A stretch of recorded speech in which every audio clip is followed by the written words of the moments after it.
삼부 예배자 여러분, 여러분은 6.25 한국 전쟁을 기억하고 있습니까?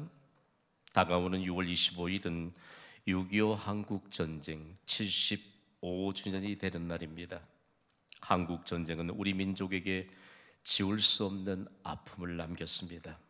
전쟁으로 인하여 동족 간에 피 흘리고 황폐되고 지독스러운 가난을 피할 수 없었던 비참했던 시절을 잊어서는 안 될 것입니다. 다시 6.25를 맞이하면서 기억해야 할 것은 무엇입니까? 전쟁으로 폐허가 되었던 한국이 나라를 잃지 않고 굳게 일어설 수 있었던 것은 무엇 때문일까요? 먼저는 한반도를 사랑하시는 하나님의 도우심 때문입니다. 인정해야 합니다. 겸손하게 믿음으로 인정해야 합니다. 다음으로는 유엔을 통하여 외국인 병사들이 한국 전쟁에 참전했기 때문입니다. 한국 전쟁에 참전했던 수많은 외국인 병사들이 희생되었다는 사실을 기억해야 합니다. 다음으로는 한반도의 자유 회복을 위해 전 세계적으로 기도했던 수많은 그리스도인들이 있었기 때문입니다. 어느 대륙이든지 가서 보면요, 선조 때부터 한반도의 자유 회복을 위해 기도했던 그 기도의 제목들을 자손들이 이어받아서 우리가 알지 못하는 그런 시대, 알지 못하는 영역 속에서도 얼마나 한반도의 자유를 위해서 기도하는 그리스도인들이 많은지 모릅니다. 다음으로는 한국인의 애국심입니다. 그런데 여러분 이거 아세요? 한국인의 애국심이, 한국 교회가 발휘한 애국심이 얼마만큼 중요한 영향을 끼쳤는가를 아무도 부인할 수 없습니다. 나라를 위기에서 구하는 데 생명을 다했던 한국 교회는 전 세계인들을 감동시켰습니다. 어떻게 저 전정통에도 한국 교회 성도들은 생명을 걸고 나라와 민족을 위해 기도할 수 있는가? 그리고 기도하면서도 생명의 복음을 전할 수 있는가? 그 가운데 6.25 한국 전쟁을 겪은 많은 믿음의 선진들이 있습니다. 전 세계적으로 한국교회 믿음의 모범을 꽂는데, 한국 전쟁을 경험하고 황폐한 나라, 그리고 다시 일어설 수 있는 이와 같은 소망마저도 없는 나라를 기도의 무릎으로 일으켜 세웠던 김용기 장로님을 세계 교회가, 그리고 복음이 전달된 곳에 한국교회 기도의 모범으로 소개되고 있습니다. 김용기 장로님은 금보다 귀한 기도의 모범을 후손들에게 영적 유산으로 남겼습니다. 그는 대한민국의 개신교 농촌 운동가입니다. 그는 전 세계적으로 믿음의 모범으로 진정한 애국자로 소개된 사람입니다. 그는 몹시도 가난한 나라, 일본에게 압제당하였던 나라, 설상가상으로 6.25 한국전쟁을 겪은 후에 황폐한 나라와 민족을 위해 피를 쏟아내는 기도의 사람이었습니다. 김용기 장로님의 기도실 앞에는 이런 글귀가 적혀 있었습니다. 조국이여 안심하라. 그가 애써 이 기도실에 붙여놓았던 이 정말 짧은 문구가 어떤 뜻인가를 그가 해석해 주었습니다. 조국이여 안심하라. 내가 기도하고 있다. 오늘날요, 우리가 지금 정말 자유함 가운데서 하나님의 영광을 찬양하고, 그리고 신앙의 권면을 받고, 그래도 우리가 기도의 무릎을 세우지 못한 채도 살아가고 있는 이 상황 속에 김용기 장모님이 남기셨던 이 한마디와 기도의 모범은요, 전쟁의 폐허를 딛고 일어서서 경제대국의 대열에서 나라가 될 수 있는 중요한 바탕이 되었습니다. 사실 우리나라는 아무랬던 시대의 선교사들로부터 복음을 받았습니다. 그러나 한국교회의 성도들은 김용기 장로님처럼 애국적인 기도가 끊임없이 확대되고 이어져 가고 있었기 때문에 다시 번영의 시대와 기독교 역사상 전무후무할 만큼 교회의 성장과 부흥의 시대를 열어갈 수 있었습니다. 1954년 경기도 광주에 세워진 가나안 농군 학교를 여러분이 아실 것입니다. 가난하고 부패로 찌들어 있던 국민들에게 민족 계몽의 용광로가 되었던 곳이 가나안 농군학교입니다. 김용기 장로님의 기도 실천 운동은요, 새벽부터 시작이 됐는데 치독스란 이 나라 가난을 물리칠 수 있는 여러분 새마을 운동의 효시가 되었습니다. 저는 가끔씩 우리나라의 이 역사를 왜곡하는 것 견딜 수가 없어요. 여러분 이런 노래 아세요? 새벽종이 울렸네. 그 다음은요, 새 아침이 밝았다. 그리스도인들이요, 새벽을 사는 것이 복인 줄 믿으시면 아멘 하시기 바랍니다. 새벽 종소리는 새마을 운동의 효시가 되었던 것은 한국교회의 새벽기도 시간을 알리는 종소리로부터 임하였다는 사실들을 다 잊고 계신지 몰라요. 한국교회 김용기 장로님의 이 기도 실천 운동이요, 민족을 일깨우는 각성자가 됐습니다. 실제적으로 한국교회를 통해서 이 한반도에 하나님의 기적이 임하였습니다. 그렇다면 한국교회와 믿음의 선진들 모범을 가진 귀한 믿음의 선진들이 기도로 하나님의 기적을 이 땅에 옮겨올 수 있었던 그 기도의 모범은 어디로부터 온 것일까요? 오늘 성경은 우리에게 급변하는 세계 정세 가운데서 기도하는 한 사람을 소개하고 있습니다. 누굽니까? 다니엘입니다. 급변하는 세계 정세 속에서 한 사람, 기도하고 있는 한 사람을 소개하는데, 구약의 계시록으로 불리는 다니엘서는 하나님이 심판자이심을 온 세상에 선포하고 있습니다. 책 제목이 다니엘이고, 다니엘은 기도하는 한 사람의 이름일진데, 다니엘이라고 하는 이 이름의 의미가 하나님이 나의 심판자라는 뜻입니다. 더 나아가 하나님이 심판하신다는 의미입니다. 여러분을 도전합니다. 하나님이 온 세상을 심판하시는 줄 믿습니까?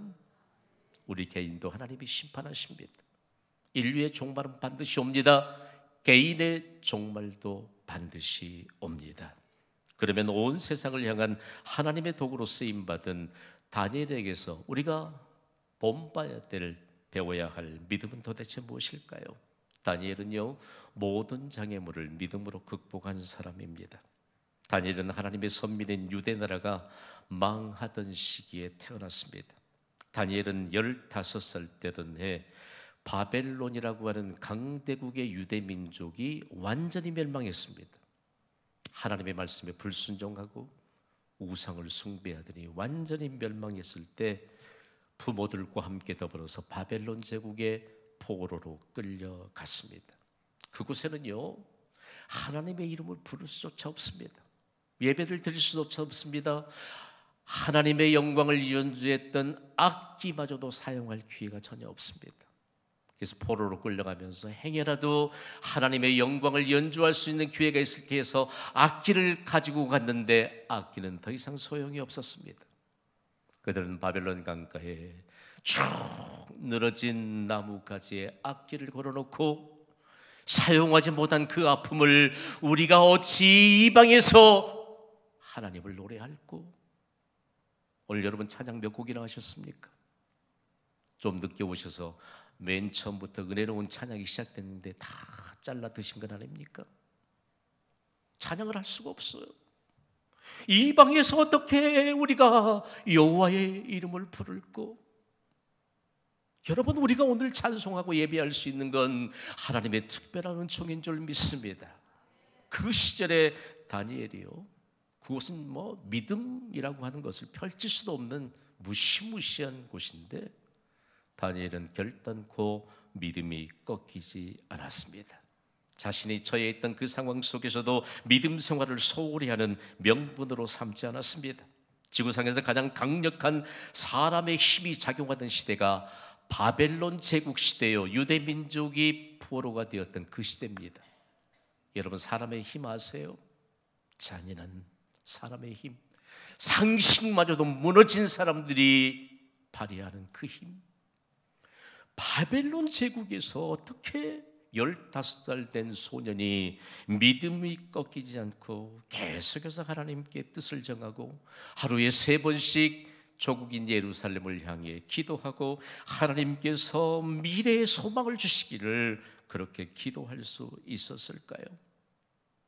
다니엘을, 그리고 다니엘과 세 친구가 등장하는데 다니엘 중심으로 말씀을 받읍시다.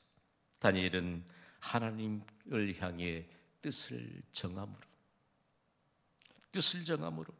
모든 상황을 믿음으로 이겨낼 수 있었습니다. 여러분, 하나님의 뜻을 정한 다니엘에게 어떤 역사가 일어났을까요? 하나님은 유력한 자를 움직이셨습니다. 동의하시면 아멘 하시기 바랍니다. 담대함을 얻게 됐습니다. 믿음대로 이루어졌습니다. 모든 일에 하나님을 향해 뜻을 정하시기를 주님의 이름으로 간곡히 부탁을 드립니다. 하나님을 향해 뜻을 정하지 않으니까 사람의 눈치만 살핍니다. 하나님을 향해 뜻을 정하지 않으니까 담대함이 없습니다. 하나님을 향해 뜻을 전하지 않으니까 믿음대로 이루어지는 것은 이전에 오래된 일인지도 모릅니다. 과연 다니엘에게 유력한 사람을 움직이시는 하나님의 은혜가 임하였을까요? 다니엘은 15살에 포로가 되어서 갔는데 18살에 바벨론 제국의 고위 공무원이 됐습니다. 여러분, 충격 아닙니까? 어떻게 포로된 민족 가운데 3년 동안의 고위 공무원이 됐을까? 그리고 67년 동안 왕 앞에서는 영광을 누렸습니다. 하나님이 주시는 장구한 복을 누렸던 다니엘. 여러분, 오늘 우리는 만왕의 왕이신 하나님 앞에 서 있는 자들인 줄 믿습니다. 이 예배를 믿음으로 드려야 합니다. 67년 동안 포로 중에 저는 다니엘을 연구하면서 얼마나 충격적인 일인지 몰라요. 다니엘의 인생을 통해서 남겼던 메시지는 사람이 어떻게 사는 것이 잘 사는 것인가. 아마 여러분에게 물어보면 아파트 평수를 늘리는 게 잘 사는 걸까요? 땅 한 편 더 사는 게 잘 사는 것일까요? 다니엘을 통해 사람이 잘 산다는 것은 무엇인가? 먼저는 하나님께 뜻을 정하고 사는 것이 잘 사는 것임을 만방에 선포했습니다. 하나님께 뜻을 정합시다. 잘 사는 인생으로 증명될 줄 믿습니다. 다음으로 하나님 앞에서 지속적인 믿음으로 사는 것입니다. 어떤 때 한번 김 목사가 그렇게 말씀을 전하더래요. 주일 예배를 13579 하지 말라고. 무슨 말인지 모르겠대요. 아마 산부 예배자들도 모르고 계신 분들 계실지 몰라요. 주일 예배는 생명입니다.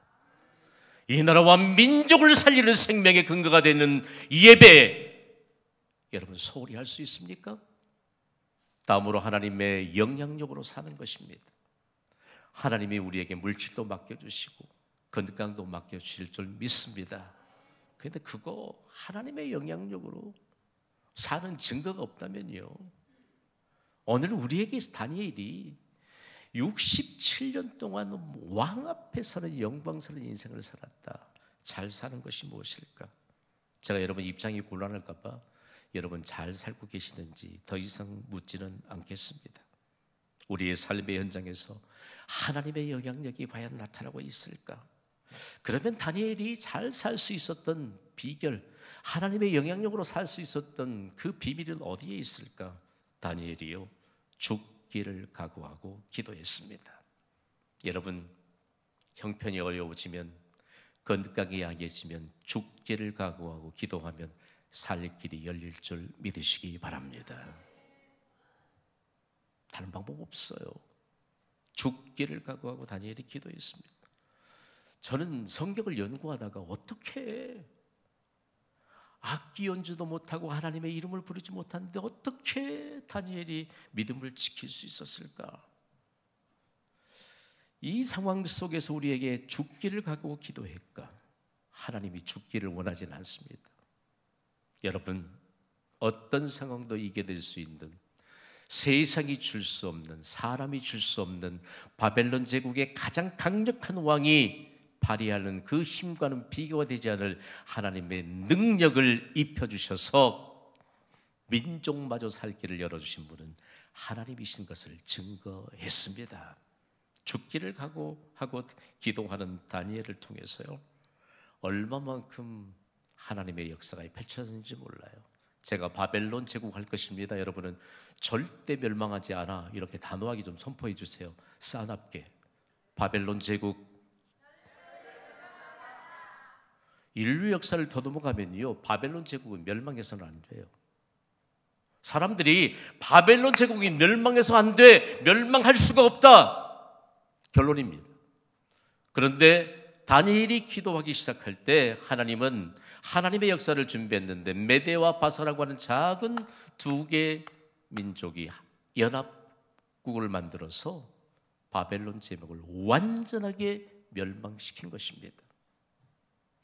급변하는 세계 정세에서 다니엘이 기도할 때, 급변하는 세계 정세는 하나님의 이 역사로 바뀐 것입니다. 요즘 급변하는 세계 정세, 제가 설명하지 않아도 아무도 부인하지 않아요. 지금이야말로 다니엘처럼 죽기를 각오하고 기도하면 하나님의 역사가 펼쳐지게 될 줄 믿습니다. 그런데 그리스도인이 기도하지 않아요. 기도하지 않아요. 여러분, 너무 신사적이라서 기도의 자리는 여러분이 별로 달갑지 않습니까? 여러분 자녀들이 잘 살기를 원하십니까?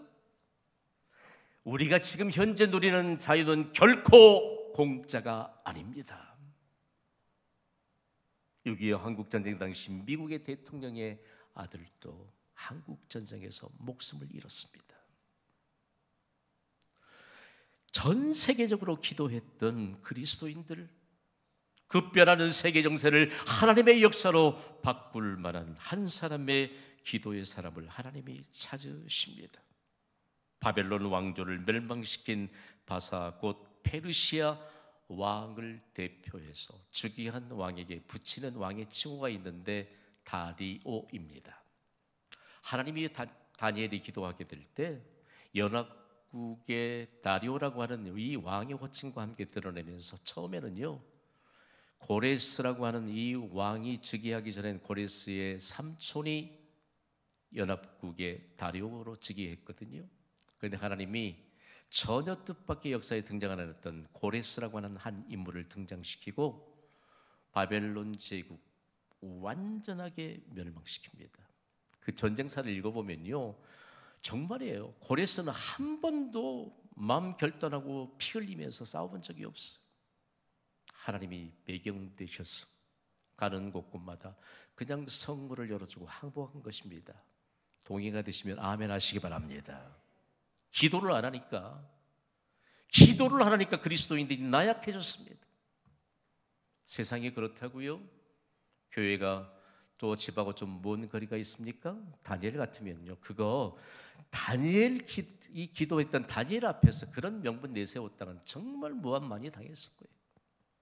그 어떤 상황도 하나님을 가까이 하고 죽기를 각오하고 기도하는 명분이 되지 않았다는 말씀입니다. 그러면서 어떤 역사가 있을까? 다니엘이 기도하는데 그 급변하는 세계 정세에 고레스 왕을 통해서 어떤 일들이 결정된 줄 아세요? 포로 중에 누구든지 원하기만 하면 자신들의 고국으로 돌아가서 자신들이 섬기던 신들을 섬기도록 공포했는데, 이른바 고레스 칙령입니다. 인류 최초의 종교 자유 선언문입니다. 영어 음력으로는 고레스를 사이러스라고 음력으로 그렇게 발음하는데, 사이러스 실린더라고 하는 이 고레스 칙령이 인류 최초의 종교 자유 선언문이요, 그리고 미국의 유엔 빌딩에 사본이 전시되고 있습니다. 생각해 보세요. 지금 포로가 됐는데 종교적인 자유가 없는데, 오늘 우리는 영적인 자유함이 있음에도 불구하고 무엇에 포로가 돼서 하나님 앞에 이 혼돈의 시대에 기도하면서 하나님의 역사로 바꿀 한 사람을 찾으시는데, 우리는 지금 무엇을 하고 있는지를 되돌아보게 하십니다. 절망적인 상태가 계속되고 있지는 않습니까? 다니엘처럼 절망적인 상태를 벗어나게 하실 분은 하나님이신 줄 믿고 기도하시기를 주님의 이름으로 선포합니다. 그런데 다니엘이 왜 죽기를 각오하고 기도했을까요? 도대체 왜 죽기를 각오하고 기도했을까요? 바벨론의 포로가 되어 유대 민족이 끌려왔는데 그때로부터 가슴을 쥐어뜯고 기도해야 됩니다. 우리가 하나님께 불순종했구나, 우상을 숭배했구나, 그 죄값이 우리의 자손들에게도 임하고 있구나. 그런데 깨어 기도하지 않았습니다. 조국 예루살렘에서도 기도 운동이 일어나지 않았습니다. 다니엘이 이때 결단합니다. 하나님, 나 혼자만이라도 기도하겠습니다. 여러분, 말이 쉬워서 포로지. 여러분, 우리에게 예배할 수 있는 문이 닫힌다고 한번 생각해 보셨습니까? 우리의 자손들이 죄의 포로가 되어 살아갈 걸 여러분 한번 생각해 보셨습니까? 기도하지 않습니다. 홀로 기도하기를 결단했습니다. 그는 기도할 때 육체적인 필요인 음식마저도 뒤로 한 채 금식하며 기도했습니다. 그러면서 유대 민족의 70년 동안의 포로 생활이 무엇 때문인가를 오늘 보면 다니엘 9장 14절에 이렇게 토로합니다. 우리 함께 읽습니다. 시작. 그러므로 여호와께서 이 재앙을 간직하여 두셨다가 우리에게 내리게 하셨사오니 우리의 하나님 여호와께서 행하시는 모든 일이 공의로우시나 우리가 그 목소리를 듣지 아니하였음이니이다. 아멘. 단적으로 하나님의 말씀을 듣지 않았다, 불순종했다는 겁니다. 하나님은 순종하는 자에게 바닥이 나지 않는 복을 주십니다. 순종이 뭘까요? 듣는 것입니다. 그리고 듣고 행하는 것입니다. 이것이 순종입니다. 그래서 다니엘은 하나님의 공의를 의지하면서 더 간절하게 기도합니다. 오늘 보면 다니엘 9장 16절을 우리 간절한 마음으로 함께 읽습니다. 시작.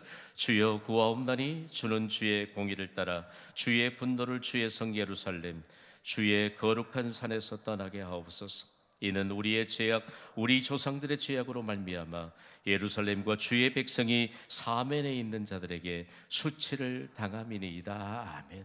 하나님의 선민인 유대 민족이 하나님께 불순종하고 대신에 우상 숭배하다가 포로로 끌려가고 멸망하니까 사면에서 조롱을 합니다.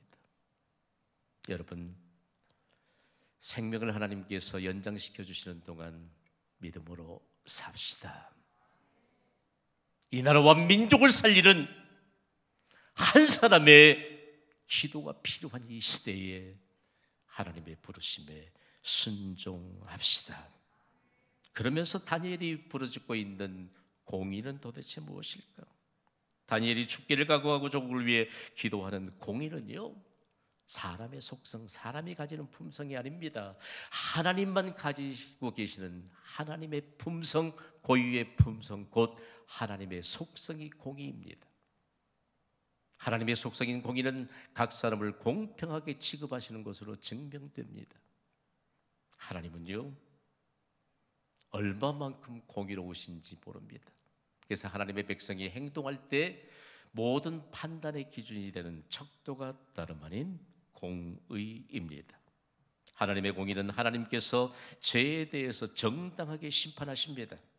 모든 사람에게 공평하게 정의를 적용하시기 때문입니다. 공의는 하나님께 사랑하시면서도 죄에 대해 엄격한 심판을 내리신다는 측면을 강조하고 있습니다. 공의는 하나님의 백성이 행동할 때 판단의 기준이 되는 이 척도를 일컫는다고 계속 성경에 대해서 말합니다. 고유명사로 모든 언어들로 해석할 수 없는 처다카라고 하는 이 구약의 원문인 히브리어 처다카, 아무리 영어로 righteous 번역해도 처다카, 하나님의 속성인 공의를 설명해낼 길이 없습니다. 그렇다면 하나님의 공의는 무엇으로 설명할 수 있을까? 예수는 하나님의 공의이십니다. 그분이 내 안에 계십니다. 하나님의 공의는 예수 그리스도를 믿는 자들을 통해서 하나님의 공의가 실현됨으로 증명될 수 있는 것입니다. 다니엘은 민족 부흥을 위해 기도하잖아요. 오늘 보면 다니엘 9장 19절입니다. 우리 함께 읽습니다. 시작. 주여 들으소서, 주여 용서하소서, 주여 귀를 기울이시고 행하소서, 지체하지 마옵소서. 나의 하나님이여, 주 자신을 위하여 하시옵소서. 이는 주의 성과 주의 백성이 주의 이름으로 일컫는 바 됨이니이다. 아멘.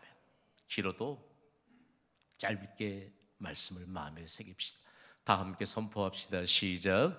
주여 들으소서, 주여 용서하소서, 주여 귀를 기울이시고 행하소서. 아멘. 주여라고 몇 번 부르고 있습니까? 몇 번 부르고 있지요? 3번입니다. 여러분 예배를 잘 드리셔야 돼요. 잘 들으셔야 돼요.